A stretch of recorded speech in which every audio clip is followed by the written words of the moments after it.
Studio siku hii ya leo. Moja kwa moja tuanze na taarifa ambayo tunayoipokea hivi sasa, ambapo hatimaye makamishna wa tume ya NCIC waliapishwa muda mfupi uliopita kwenye mahakama ya rufaa.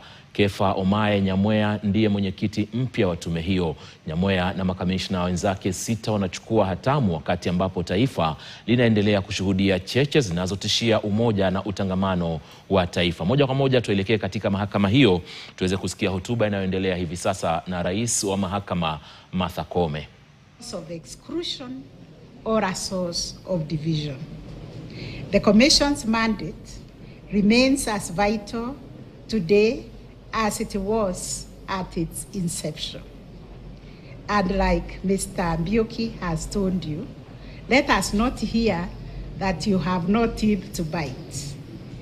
And that reminded me, having grown up in the rural areas, many children, when my mother cooked and shared the food, there are those of us who are looking to see whether we've been given little, the other one has been given a lot, and whether something will remain. What I want to tell you as NCIC, take the plate that you have been given, and first of all, empty it. May you implement that act to the end before we hear that you need more powers.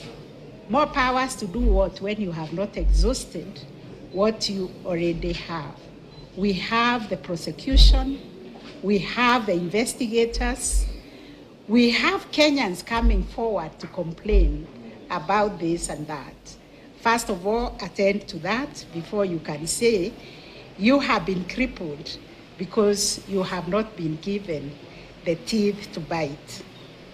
This is a time, like everybody has said, where societies across the world are increasingly confronted by the evil spirit of polarization, the evil spirit of intolerance, the evil spirit of misinformation, and identity-based tensions.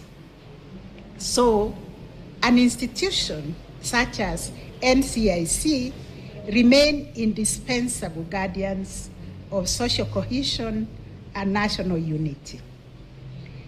And as we draw closer to the 2027 general elections, we are all becoming tense, and I'm wondering why, when we have such a profound constitution.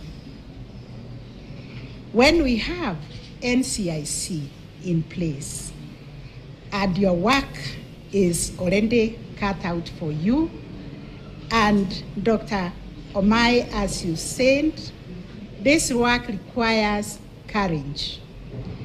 It also requires independence, it requires fairness and integrity, and may I say patriotism.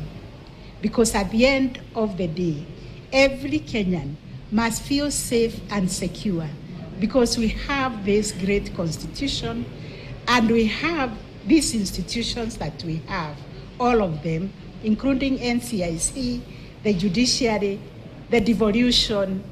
They should be institutions that calm our nerves. So you must remain steadfast in promoting dialogue over division.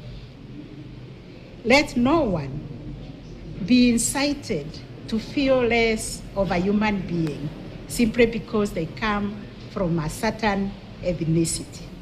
Their dignity, their identity as Kenyans is guaranteed by the Constitution. So please continue to promote inclusion over exclusion, because all of us, like everybody has said, we are Kenyans and we belong to Kenya. We are all stakeholders, and I may say our stakes are defined by the vote which we all own. Each one of us owns one vote. No one has two. Therefore, no one can exclude or make the other feel like they are not Kenyans. We must continue to promote the constitutional values of a narrow sectarian interest. As everybody has said, your task is not an easy one.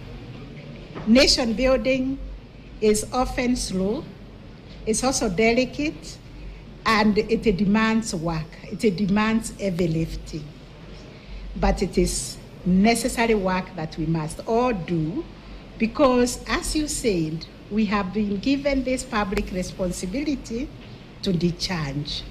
So the strength of our democracy, which is a multi-party democracy, ultimately depends on whether every Kenyan will feel seen, will feel respected, will feel included, and will feel protected by our constitution and our laws and institutions, and they will feel safe to live within our nation. Let me now speak about the Kenya Law Reform Commission, and allow me to turn to my sister, the chairperson, Ms. Christina Gimba, His Excellency Mutura Kilonzo Jr., and Anita, and tell you that Kenya Law Reform Commission also occupies a uniquely important place within our Kenya's transformative constitutional and legal order. Kenya Law Reform Commission performs a critical constitutional function by ensuring that our laws remain modern, coherent, responsive, and fully aligned with the Constitution. Your work is therefore central to the realization of the spirit of constitutionalism, the rule of law, and democratic governance in Kenya. I urge you, our newly sworn commissioners, to join with the others and continue undertaking this mandate with diligence, intellectual rigor, independence, and fidelity to constitutional values. Namni Martha Koome, huyo rais wa